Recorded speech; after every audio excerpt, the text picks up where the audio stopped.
what do you think is, because it seems like something everyone should know. It's so simple, it's so easy, and you're able to do this. Why isn't anyone doing it? What is keeping everybody from coming out and just realizing the healthy way of eating? Yeah, well, I love that you asked that question, because it's a big issue, and you don't love the questions I ask? I love both of your questions equally. It's like anyway. You got a lot more questions coming from that side. I think that's what it is. I'm getting grilled over here. No, I'm just kidding. On some level, we do know this science that we're talking about here. Like, we talk about the science of the set point. Now, your body automatically balances itself out. And like, we know this to be true, right? Like, without geeking out too much, we know about blood sugar and diabetes. We all know about it on some level. We might not be experts in it, but what is that? So our body automatically regulates our blood sugar levels unless our body breaks down, which is called diabetes. So we know that our body automatically works to balance us out when it comes to blood sugar. And if it doesn't, there's a disease called diabetes for that. And it's not a happy thing, and it can kill you if you don't take care of it. Why would energy balance be any different? Like, our bodies are designed to keep us in a state of balance. Our bodies are designed not to let us starve or to become morbidly obese. And they did that successfully for hundreds of thousands of years. And they do that in every other type of animal in the world that lives in nature. They're not obese, right? They naturally stay slim. The reason that has been confused is this myth of the calorie. I like to go with the calorie myths. Of course calories count, but that doesn't mean we need to count calories. And the reason we are not aware of this, if I can convince you that you need to consciously regulate calories in and consciously regulate calories out in today's busy world, one, that's impossible, but two, now I can sell you products and services and 100-calorie snack packs and exercise equipment that helps you to burn more calories. And there's a massive amount of money in simplifying that which people believe to be complex. And when you see everyone else doing it, you see the results on television and the hot models in the movies and all that kind of stuff, you begin to believe all of that. It sounds like a conspiracy theory, you know, that. And so when Jonathan was talking to me about this originally, it seemed too wild that, you know, this was so self-inflicted, that we had a well-intended government policy that was telling us that, you know, eating less fat was going to solve our health issues. So then manufacturing started producing more foods with sugars and substitute sugars and other sugars that replace that. And I lived through this, where then products came by where we just looked at the back of it and it said, we didn't care how much sugar or carbs there were in there. We just cared about whether there was fat in there. And when you almost don't even see everything else. You just look straight. Exactly. And it was like, is it low fat? Everybody's high-fiving each other about this. As manufacturing of those products happened, the level of obesity and diabetes, or just even overweight, I mean, just getting 10, 20 pounds overweight, just became a percentage that is like frightening. It's like now 40%. And when you think about it, we now have a lot of people's self-interest involved. Absolutely. Which is manufacturing, just farming, farm subsidies, pharmaceuticals to now fix the problem we've got. There are some things that are more important than money. Really. Well, and I love the point you made, Josh, about well-intended, because it really was. I mean, the way we've transformed wheat and the way we've transformed corn and soy was because our government anticipated rampant starvation in our country because we wouldn't have enough food to account for the population surge after the Second World War. So our government's goal was to prevent us from dying, and you could argue that it succeeded wildly. We have more cheap food available now than is healthy. It's kind of ironic that once we commoditized and sort of put health in the money-making arena, is when we became less healthy. And even in the bureaucratic arena, right? Like when the government started getting involved in trying to make us healthier, well, we all kind of know how that worked out. I mean, the food guide pyramid and my plate doesn't seem to be making us much healthier. It seems to be making us sicker. Why is it that I can eat unlimited numbers of ho-hos, but I can't chicken breast. So Yep. So I'd say there's 4 big reasons. The first and potentially the most scary is that many of the ingredients we see in these edible products like ho-hos, are not even recognized by your brain as food.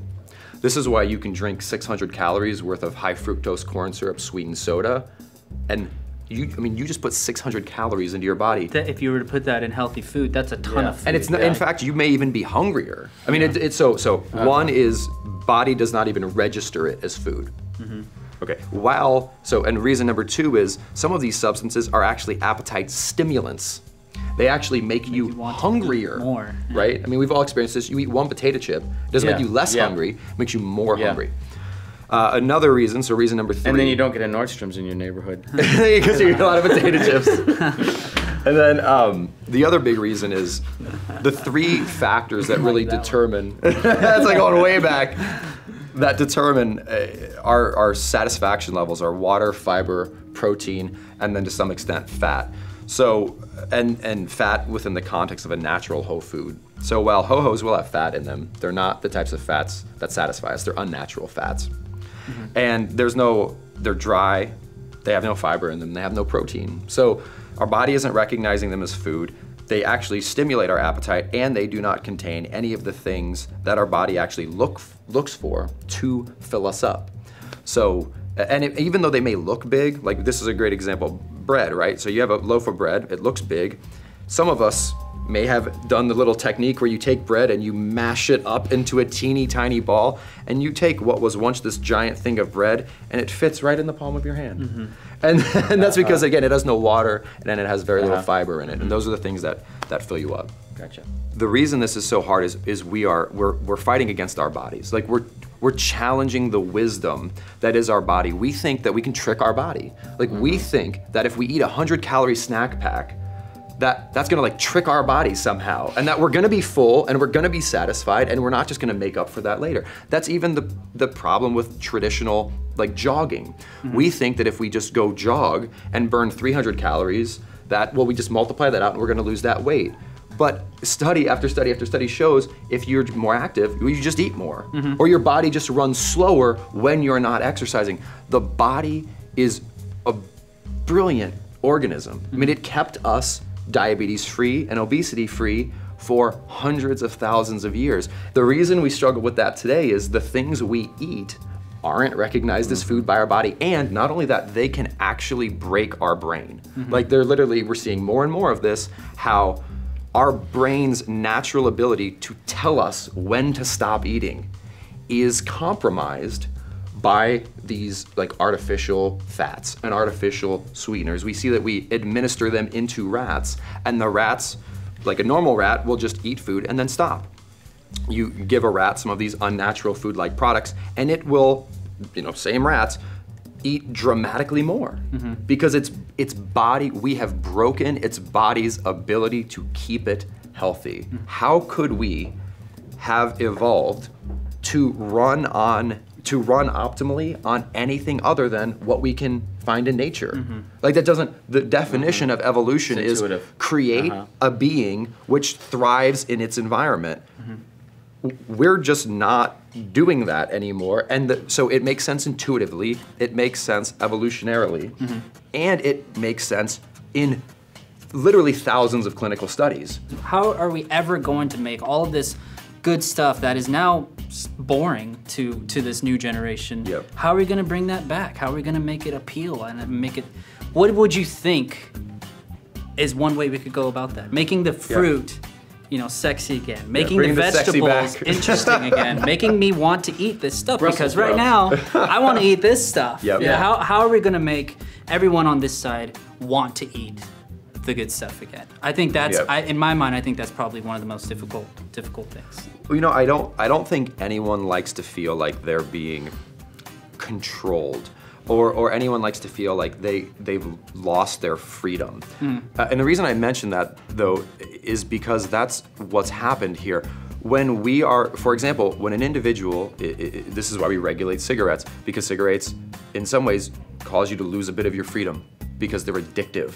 And yeah, giving up cigarettes is hard, But once you understand what cigarettes are doing to That you, they're actually holding you. and once you understand that these companies are intentionally and intentionally doing this, it makes it gives you a more, if your motivation is to lose 5 pounds or whatever, that's not a very noble motive. But when you feel as though you have been lied to, and when you feel as though, you know, these chronic conditions that you're suffering from and that your children are suffering from, those are painful too. Having diabetes is a huge pain in the ass, and it can kill you if you don't take care of it. Right. I mean, people talk about, isn't it extreme to eat this way? And you know, one of the famous doctor, I forget his name, he talks about, you know, having open heart surgery. That's pretty extreme too.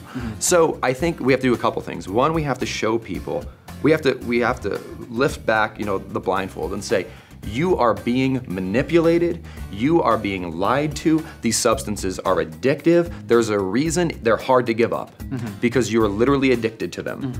However, once you break that addiction, and it doesn't take a long time. I mean, it's not like giving up heroin. I mean, it's a moderate addiction, and you can get over it. Once you do that, it's not as if your life will be joyless. You pick up one end of the stick, you get the other. You're gonna feel better than you've ever felt. You will feel better than any of those foods ever tasted. That's what I experienced. Ever.